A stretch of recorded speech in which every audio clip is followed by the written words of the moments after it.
Kedoyalu Jagata Samsare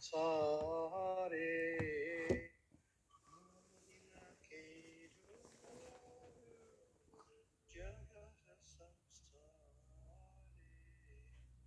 Patita Pavana Hetu Tava Havatara Patita Pavana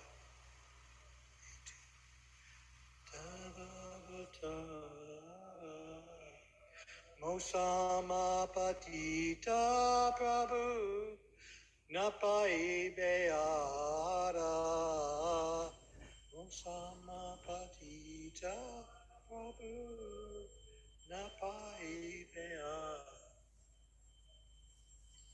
Ah Prabhu Nityananda Premananda Suki Aha Prabhu Nityananda Premananda Suki Kripa Balokana Koro Ami Boro Duki Kripa Balokana Koro Ami Boro Duki Doya Koro Sita Pati Adwaita Gosai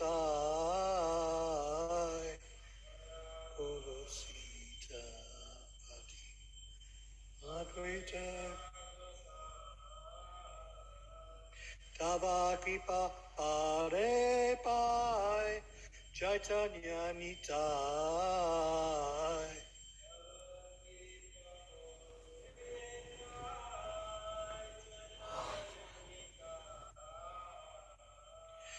Aha Swarup Sanatana Rupa Raghunatha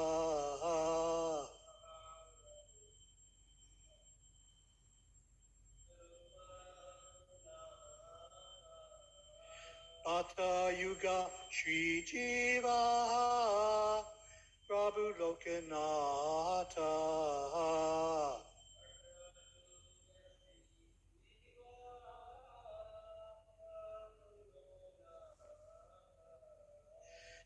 Toya Koro Shri Acharya Prabhu Srinivasa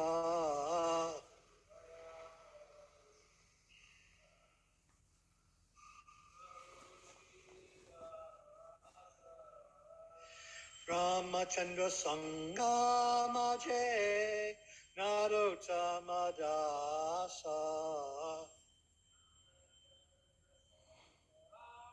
Thank you.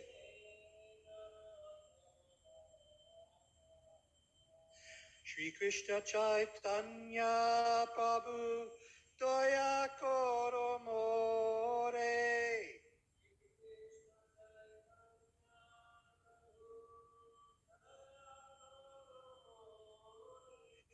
Toma Bina Ke Doyalu Jagata Samsare Toma Bina Ke Doyalu Jagata Samsare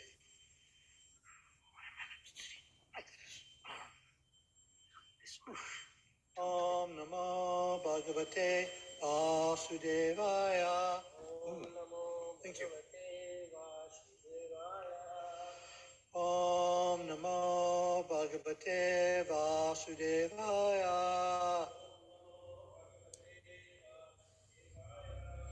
Om Namo Bhagavate Vasudevaya.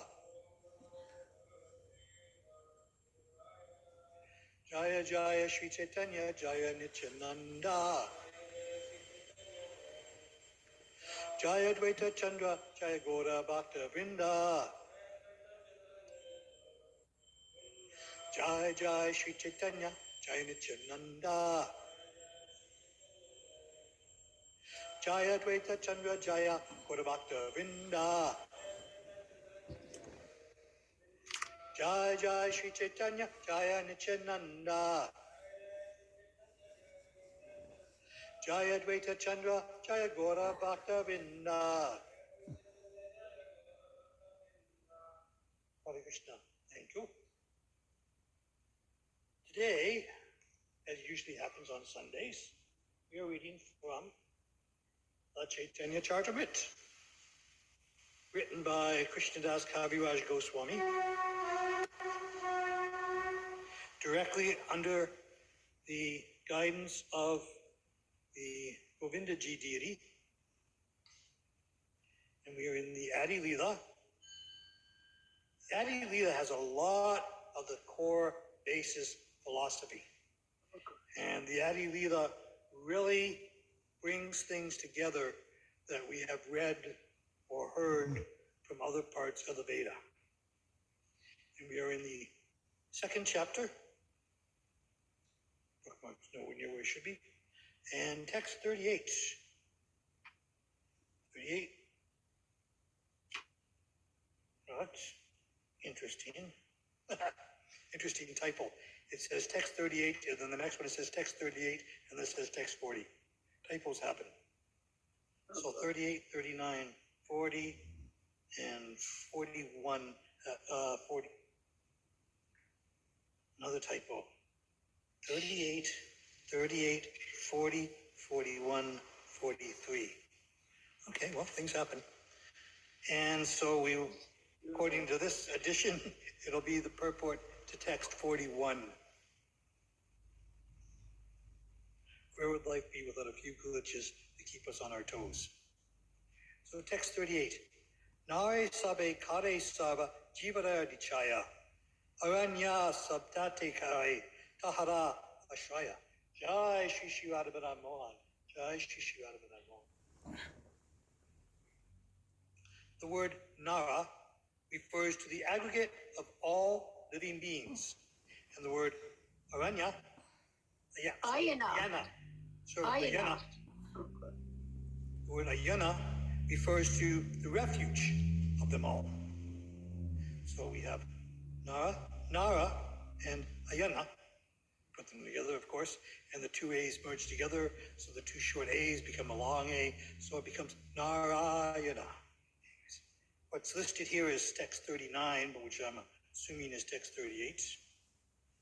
Ataya tume hawa mula narayana e eke hetu shuna titya karana. You are therefore the original Narayan. This is one reason. Please listen as I state the second. This is, of course, Krishnadas Kaviraj Goswami speaking. Text 40. Chivadar Ishvara Purusadi Avatara Jai Shri Shri Radhabana. Welcome back. Taha Sabe Haite Tomara Aishwaya Apara.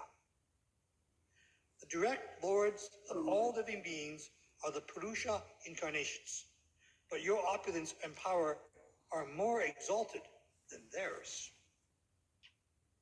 Text 41. Ateva Adisvara Tumi Sarva Pita Tomara Saktita Tara Jagat Nashita. Therefore, you are the primeval Lord, the original Father of everyone. They, the Purushas, are protectors of the universe by your power. Text 42. Collectively. Collectively, right? Collectively what? Oh, aren't you repeating? I thought you were giving the purport of this. No, purport's in text 42. Yeah, that's what I'm saying. Text 42. Yeah, that was 41. Now on 42. Exactly. Nanera ayana yate kahana palana ateva haho tumi mula narayana. Since you protect those who are the shelters of all living beings, you are the original Narayan. Jai Shri Shri Radhabana Mohan. Takes me back to thinking about Pankha Bihari with the curtains opening and closing like that, which is a good consciousness to be back into, thinking about Pankha Bihari. What's the other deity? Actually, Madhavalabha also does that periodically. Anyways, that actually is connected with the purport. The controlling deities of the living beings in the mundane world are the three Purusha avatars. But the potent energy displayed by Sri Krishna is far more extensive than that of the Purushas. Sri Krishna is therefore the original Father and Lord who protects all creative manifestations through his various plenary portions. Jai Shri Shri Radha Madam Mohan. Since he sustains even the shelters of the collective living beings, there is no doubt that Sri Krishna is the original Narayana. Om Agyanat Valandasya Gyananjana Shlakaya Chakshurun Militam Yena Tasmai Shri Gurave Namaha. Is that? Oh yeah. Ramari Morteshu Kalani Ame Natishtan Nannan Vitara Makuro Bhuvanesha Kintu Krishna Swayam Sumabhavat Paramam Pudmambo Govindamari Purusham Tamaham Bhajami. In the Brahma Samhita, Lord Brahma clearly instructs us that there are so many incarnations. In fact, I'm forgetting the verse now. There's one verse, I think it's in the 3rd chapter of the 1st canto, which describes that there are more incarnations than there are waves in the ocean. They just keep coming and coming. Why do the incarnations keep coming? Right? Because the collectively, not necessarily each individual, but collectively, the human species tends to be a bunch of pudding heads. And we tend to forget repeatedly, despite so the incarnations, the different forms of incarnations, the 6 different types of avatars, need to come repeatedly over and over again to maintain the universe, to maintain Dharma, and to give us proper instructions. We are very, very fortunate in this particular go-round of yugas that it was Krishna himself who appeared to give the instructions of Bhagavad Gita. But it doesn't need to be the original Supreme Personality of Godhead, because there are these 6 different types of avatars. Let's see if how's my memory working today? There's the Purusha avatar, there's the Lila avatar, there's the Guna avatars, there's the Yuga avatars, there's the Manvantara avatars, and the Shaktavesha avatars. There's the 6 different types of avatars. Now, it's interesting because in the verse, Namo Mahabharanyaya Krishna Pramapadayate, Krishnaya Krishna Caitanya, Namne Goa Twase Nama. In that verse, the translation which Prabhupada generally gives us refers to Lord Caitanya as the most munificent avatar of Krishna. The one time during an initiation ceremony, I forget who was getting initiated, but Srila Prabhupada asked, who is Lord Caitanya? And the devotee getting initiated said, he is the most munificent avatar of Krishna. And Prabhupada stopped and said, not avatar, Krishna directly.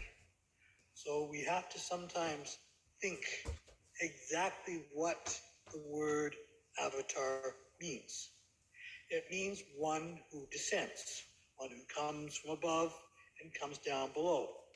Now, when Krishna directly appears, in a technical sense, he is an avatar, because he has directly, actually he never leaves the spiritual realm. When he's present, that becomes the spiritual realm.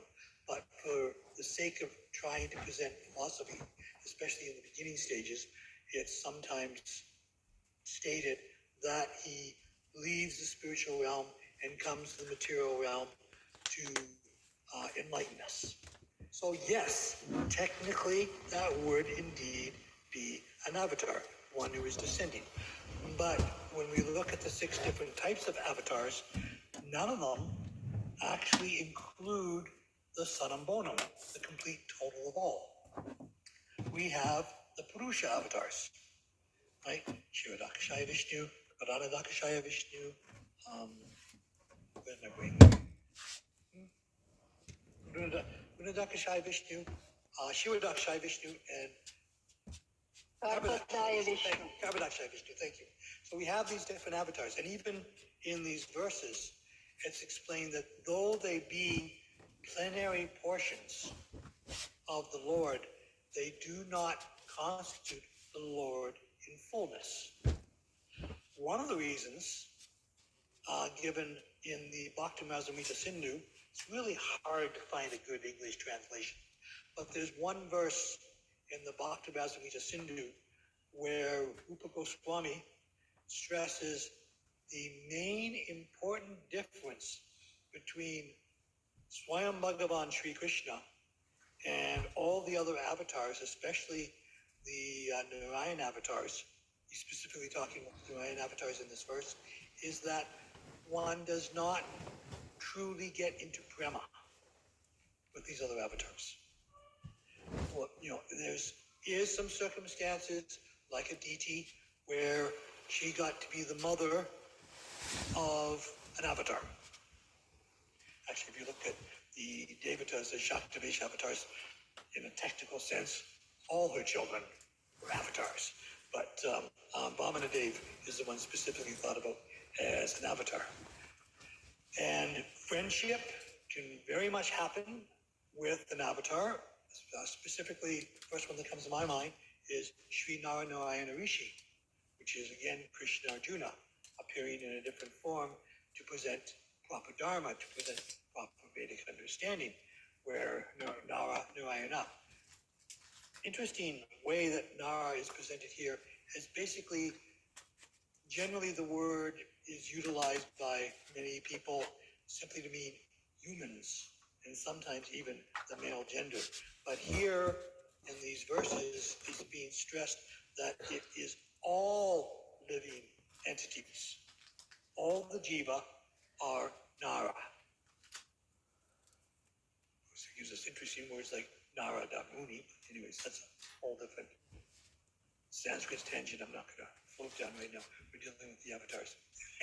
Again, Narada Muni is technically an avatar. It's all interconnected. It's all interrelated.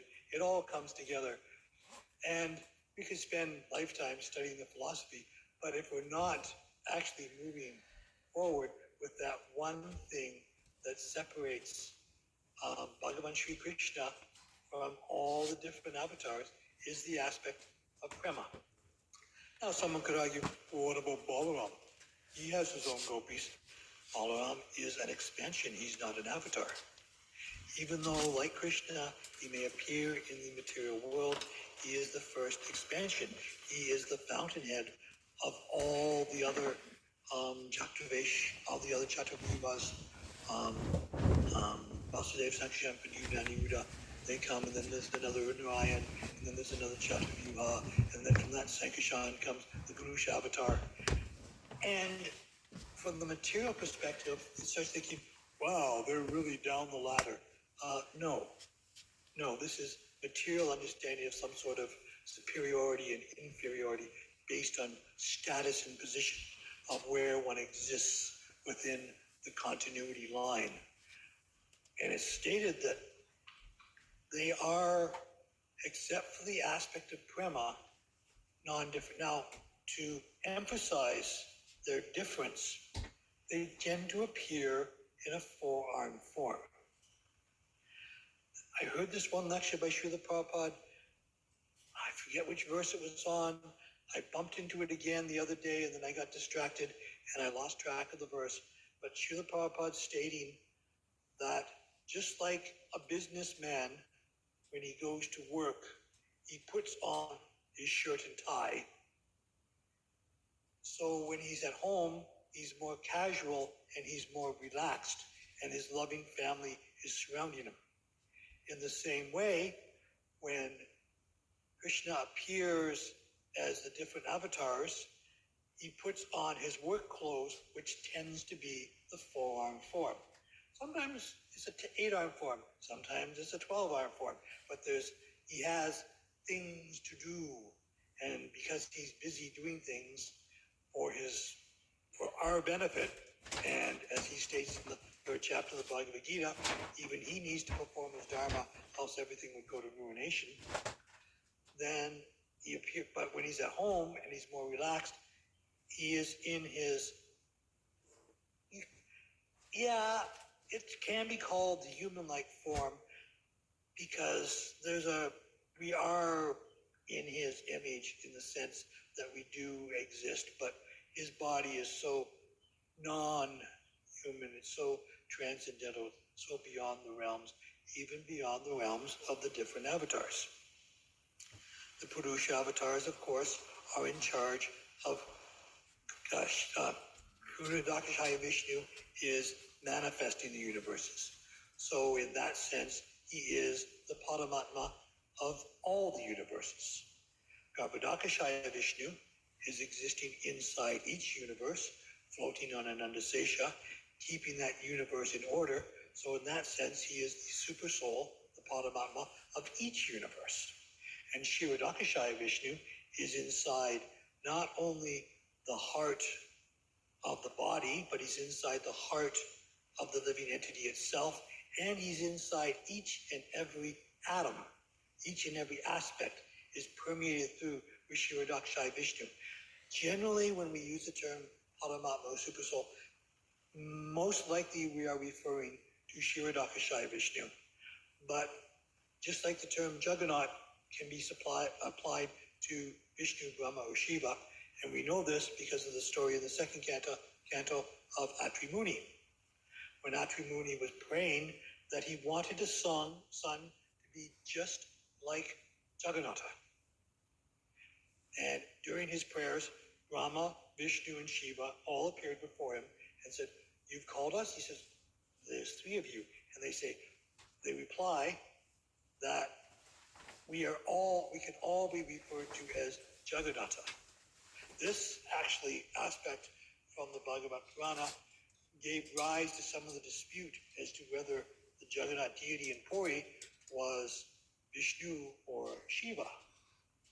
This dispute was finally put to rest one night with a test where they left hands, not on the deity, but in the locked temple room.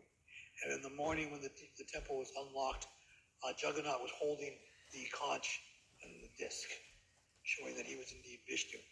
Even though this happened, there are still individuals who maintain that the Jagannath deity is actually an aspect of Shambhu Tattva, of Shiv Tattva. But as Vaishnavas, we recognize that even if he is an aspect of Shiva, Shiva is still a type of avatar of Krishna. But not going there, we maintain that Jagannath is Krishna, Dwarka Krishna directly manifest in this form with his brother and his sister. So we have those different avatars happening there. And of course, we have the Leela avatars. The thing about the avatars is, just like Krishna can do many things at once, one avatar might be filling more than one category. But the Leela avatars are the stories where Krishna plays and have fun in his different forms. It's recognized by the acharyas that Vraha was having fun fighting Hiranyaksha with the club. And again, it's a very interesting aspect there that during the battle between Vraha and Hiranyaksha actually knocks the club out of Vraha's hand. And generally, when we think about the Asuras, as Prabhupada referred to them as the demons, then we usually think of them as being duplicitous. But here Hiranyaksha followed the rules of combat. And following the rules of combat, he stopped and allowed Vraha to pick up his club. So, realistically, Asura, and it's a general term, I mean, Prahlad Maharaj is the king of the Asuras. But you can't get a much better Mahajan than Prahlad Maharaj. But generally, the Asuric tend to be atheistic. And from a devout theistic point of view, those who are actively propounding atheism, who are actively taking people away from the path of understanding the Supreme, can be looked upon as being demoniac. That's very linear. It works with grammar and it works with our philosophy, and Srila Prabhupada presented it this way. So calling the asuras demons is something Srila Prabhupada did. That's what he did. That's how he spoke. And we need to understand why he said it that way, not question whether it was correct. He's the Jagat Guru. What he said was correct. We have to take the time to understand why and how this is correct. Speaking about following the rules, I mean, that's one of the reasons why Kalima appeared, in that Durga was battling the demon Maya. Maya is such an interesting name for the demons. Maya to the demons is like John to people of English birth. It's just such a common name. So there's so many demons. You look up at the book called the Puranic Encyclopedia under Maya, and there's 15 entries of different demons called Maya. And then there's a footprint saying there's actually more, but I didn't want to bore everybody, to paraphrase it. But she was battling the demon who was generally known as Maya. And he had this ability that if his blood touched the earth, he would regenerate. So he's battling and she's killing him, but his blood cuts through and he keeps coming back. And she's finally reached the point where there's nothing more I can do, because just like Hiranyaksha followed the proper rules of combat, Durga, Parvati, when she's in battle, she follows strictly the rules of combat. There was nothing more she could do. And then she expanded as Kalima. Kalima doesn't follow the rules of combat. Kalima is not interested in the polite and respectful ways of combat. That's not her thing. So when the demon blood fell to the earth, she drank the blood. Now, of course, the Devatas were simultaneously abhorred and jubilant because she had found a way to defeat him. She's drinking blood. That's really not something we Devatas, we Suras do a lot, is drink blood. And we see this even more in the pastime of Jad Bharat, when she manifests from the deity and all her associates. Generally, the devotees tend to call them witches in the actual text. They're not really referred to as witches. They're referred to as her associates. But they were all drinking the blood, and they were taking the head of these dead dacoits, and they were throwing the heads around like they were playing some kind of sport, and drinking the blood. But because she is an expansion from that aspect of the Sri Tattva, then even attaching oneself to her and following what she says is going to give a foot inside the door to spiritual advancement. Like Yajna Sukriti, the first steps. The first steps is accepting the fact that there is a power higher than me.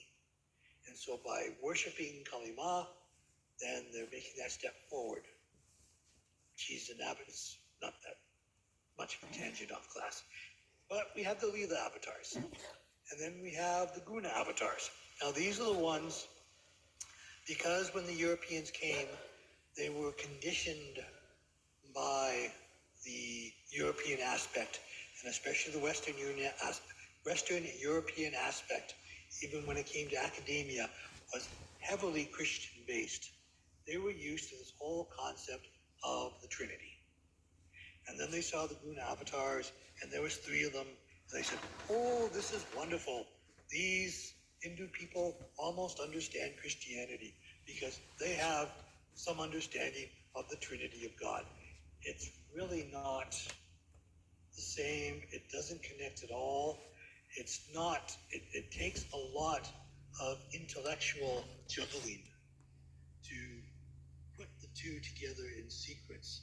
Because when you look at the Father and the Spirit, the Divine Spirit and the Son, yes, in one form of Leela, Shiva does appear as the son of Lord Brahma. It's true. And Lord Brahma is in fact the creator of the diversity of bodily forms in the universe, yes, and Shridakshay Vishnu does exist everywhere as a spirit, but it's not at all in the aspect, the mood of the Christian New Testament.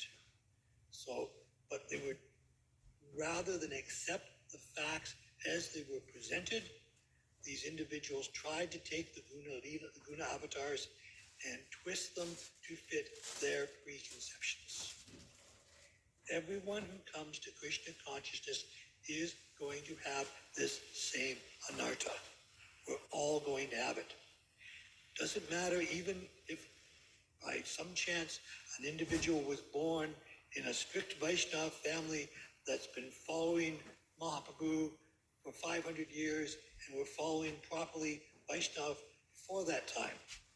Some aspect that Srila Prabhupada gives us is going to be different than what we were brought up with. That is part of our material conditioning. And we have to accept the fact that I need to adjust and make changes to fit Krishna consciousness. I'm not going to take the avatars, and I'm not going to take all this magnificent philosophy and this beautiful jubilation of chanting and dancing and taking prasadam and twist it to fit my blunt conceptions or my burned in pre-designations as to how things are. You can see this in every aspect of worshiping the deity, of engaging in all the aspects, Archana, Vandanam, Dasyam, all those things, offering prayers. What prayers are we offering? We will not find anywhere where Srila Prabhupada stresses the recitation of the Vishnu Sahasranam on a daily basis. He recognized it as Veda. He recognized it as having important information. He put it together, and he quotes from it periodically, very periodically. But he never said that your dharma, your daily activities, are to recite the Vishnu Sahasranam. Our daily activities are to chant Hare Krishna, Krishna, Krishna, Hare Hare, Hare Rama, Rama Rama, Hare Hare, which, if you look at it from the philosophical point of view of the information given by Caitanya Mahaprabhu himself, that already contains the Vishnu Sahasranam. It already contains Om. Everything is already contained within these things. So after the Purusha, the Lila, and the Guna avatars, then we have the Man avatars, Hare Krishna, and the Yuga avatars. This is one of the spots where it's very, very common to see an overlapping of someone being both. But when the different avatars come, it's generally recognized that in the different yugas, they appear in different colors. And then we get that whole debate where it states that the avatar never actually appears in Kali Yuga, but when the avatar does appear in Kali Yuga, it's generally of a white form. So that's a little something that I'm still got on the back burner, boiling, testing and sampling once in a while, the aspect of this whole thing. There is no avatar in Kali Yuga, but the Kali Yuga avatar has a specific color. Now it's true with the Sanyam, the overlap between the yugas, that in a technical sense, Caitanya Mahaprabhu didn't appear in Kali Yuga. He appeared in the Sanyam between Dwapara Yuga and Kali Yuga. But I'm not even going to go down that road right now. It's just the fact that there is things in the Veda which might seem contradictory to my still materially conditioned consciousness. But when I become free of my material consciousness, I will actually understand these things. Until that, I have to present it as best I can from my level of comprehension. But the Manva avatar, the different Manus, and how they appear at the different times, and with the change from Manu, there is always a flood. The Dash avatar by Jayadev Goswami, the argument is, well, he's only talking about the Dash avatars, and here the Bhagavatam is talking about more avatars than there are waves in the ocean. How do you rectify this? This is an easy one. Because the avatars that Jayadeva Goswami written about are the ones that regularly appear again on a time schedule. They regularly appear. There's always a Kalki at the end of Kali Yuga. There's always a Matsya at the beginning of the Manu. When the Devatas and the Devas and the Asuras and the Asura, when they all come together to churn the ocean of milk, there's always a Korma there. And the Shigadeva is going to appear. Braha is going to, they're all going to appear on that regular time schedule.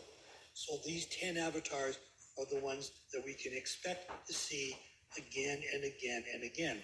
We have this in the second canto where there's one description of the Buddha avatar fighting in intergalactic spaceships. And Srila Prabhupada said, that's a Buddha from a different yuga cycle. So don't be surprised if there are some slight differences because there's so many different Buddhas. There's so many different Kalkis. They come again and again and again.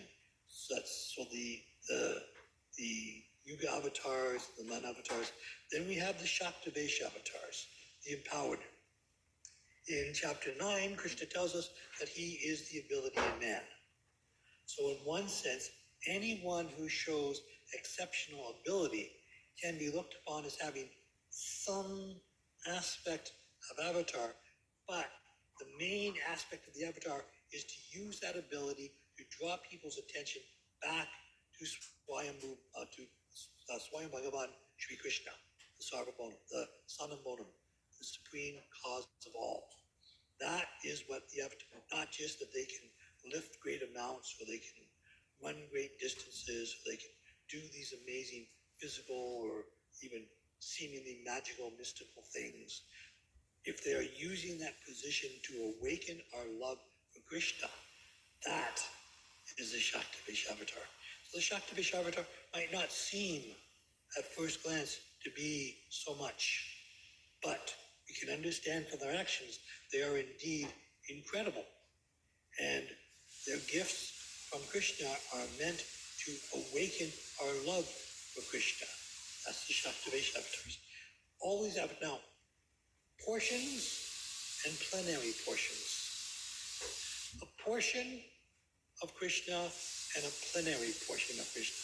Plenary is a very interesting English word. Plenary portions. Say that you had a business somewhere and all the different departments were working separately on their own little projects. Then all of a sudden, administration says, okay, we're going to bring all the different departments together into a massive meeting. That would be a plenary meeting. All the different portions are now brought together in a complete and functioning whole. So all the different portions of Krishna, which he explains in the Bhagavad Gita, I'm the shark, I'm Mount Everest, I'm all these different things. It's explained, these are all but a mere portion of my splendor, a fraction of my abilities, all these different portions. And then they're brought together into the plenary portions, where everything comes together in a greater whole, in a greater completeness, in a greater aspect of understanding and functionality. Everything comes together, everything is brought together, everything is fully presented and fully manifested. These are the plenary portions. And when we look at all the different forms and aspects of avatars, they tend to be the plenary portions of bringing everything together in the concept of presenting and understanding our natural position of Nitya Krishnadas, of always serving Krishna, of always loving Krishna, of always being with Krishna. That is the purpose of the avatar, because we forget. Sometimes, I'm sure most of us have had the experience, we wake up in the morning and we don't recognize where we are. We are temporarily confused. Sometimes can't even find the light switch. Then you find the light switch, and the light illuminates, and the darkness is gone, and the confusion is dissipated. Sometimes not always all at once, but things are dissipated. Things are cleared by the light. And that light, that self-effulgent, Ujvara Hari, Amma Prabhu Jagannath, Ujvara Hari, the self-effulgent Hari, is Lord Jagannath. That light, that Jagannath who is the aspect of Krishna, who is amazed by seeing Krishna and hearing about Krishna, that his eyes got big and his body withdrew into his body. His hands and his feet, everything he did what was impossible for a mere human, but not all that extraordinary when thinking about the aspects and the abilities of this original Supreme Personality of Godhead. So we have all these different avatars, but here again, Krishnadas Kaviraj Goswami is stressing and specifically using the word Narayana, specifically using that word as the shelter of all living entities. Not just the shelter of the humans, not just the shelter of the male gender, not just the shelter of people born in a specific place or a specific time, but the shelter for everybody. Therefore, it would not be wrong to worship Krishna as Narayana. In fact, when it comes to deity worship, Srila Prabhupada wanted us to dress Radha Krishna in the great opulence of Lakshmi Narayana.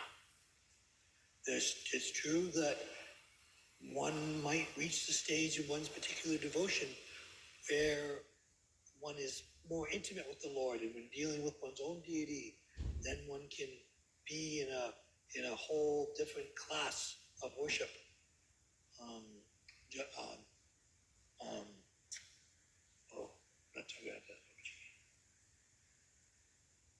Bhaktisiddhanta's guru.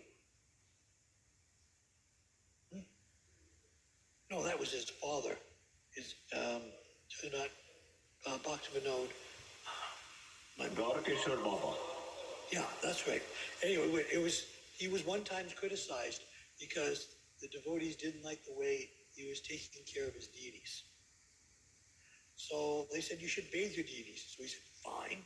So he took off their clothes, he put them in little gumshoes, he walked with them down to the Ganga, he jumped into the Ganga, he bathed them in the Ganga, he brought them back, and he put on his clothes. This is not the process as recognized for Mandir deities. This is not how we look. First of all, I doubt if there's very many people in this temple who could even lift Madan Mohan. And again, lifting. So the idea of just carrying him down to the Fraser River and jumping in to bathe him, that's not in accordance with the rules of proper deity worship. There is someone who might be on that level, who could be on that aspect, but most of us are not there. And since we're not there, Srila Prabhupada wanted us to deal with Radha Madan Mohan in the aspect of Sri Sri Lakshmi Narayan and dress them and give them opulence. Not only is it good for our consciousness to prevent familiarity, but we can see how beneficial it is to those who come to visit the temple. They see the opulence, they see the attention to detail, they see how things are done in such a level, and it inspires them, making us tools for the avatar of Srila Prabhupada, who is trying to bring people closer to that loving aspect of knowing and understanding and appreciating the original Supreme Personality of Godhead worships. Now, does anyone have anything they would like to add at this time?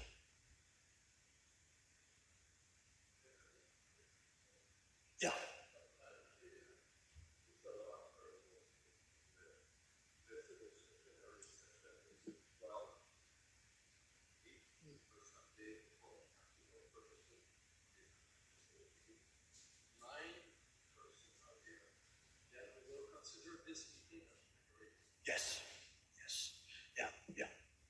can also, so plenary, as His Grace was discussing, plenary can also have legal and technical terms as well.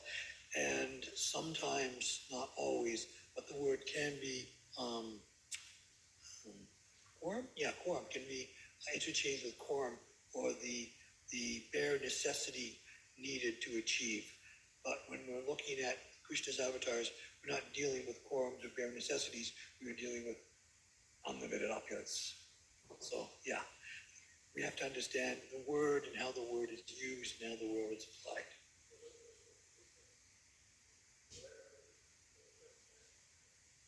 Well, just if I have a pie and I take a slice of pie, I have a portion of pie. But if I take that pie and I put it into different areas, and then I bring that pie back together, I now have the original plenary pie. So plenary paishan.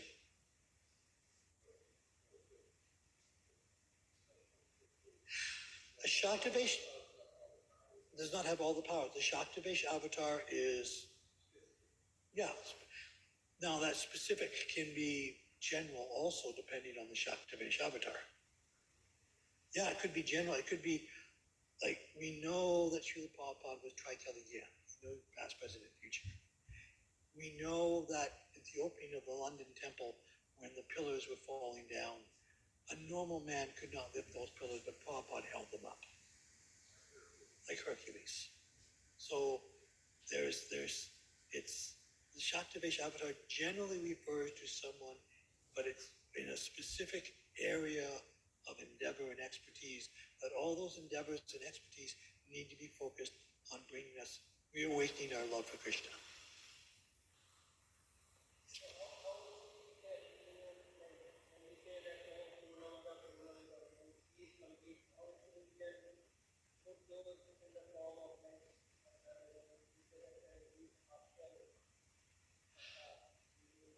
Okay, so now when we're looking at the invocation to the Ishupanishad, which I believe also appears in the Kata Upanishad, I believe the same form it appears in another Upanishad.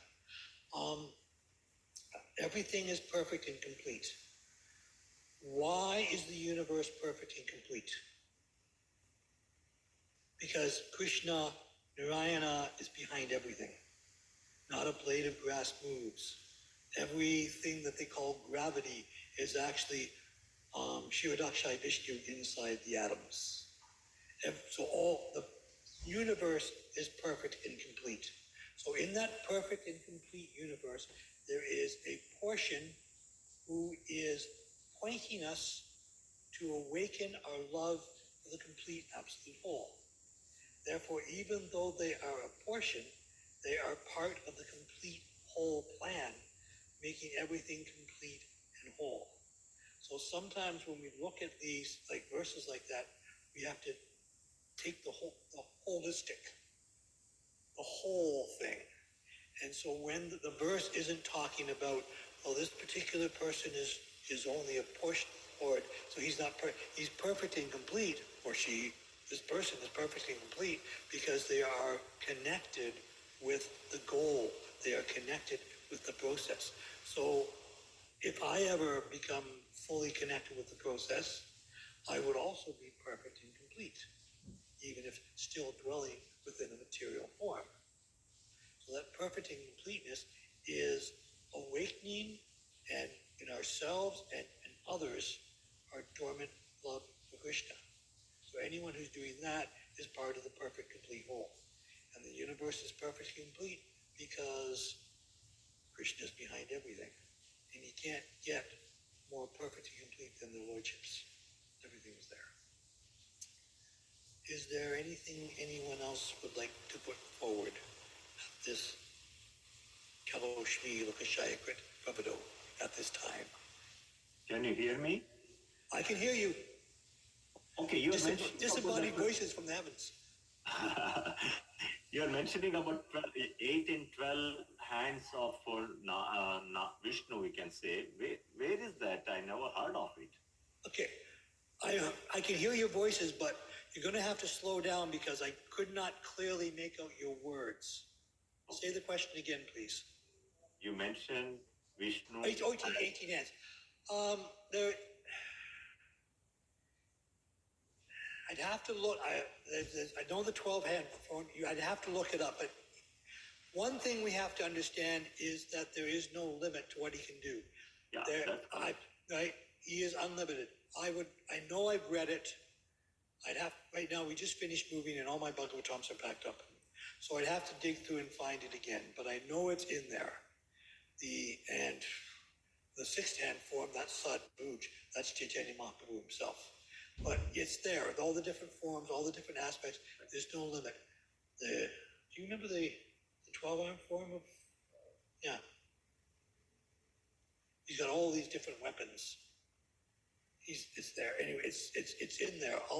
I'll dig it up and I'll pass that along to you. But don't expect the answer tomorrow because, as I said, my Bhagavatams are all packed up.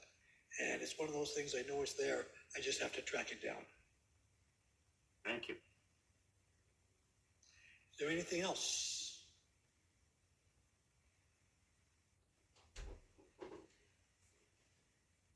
What is it? Wednesday's Ekadasi? What? Wednesday's Ekadasi. Get prepared. Thank you for the class. Very nice class. Can you hear me, Prabhu? I can hear you. Yeah, very nice class. You gave a big overview of all aspects of Krishna, and thank you for that.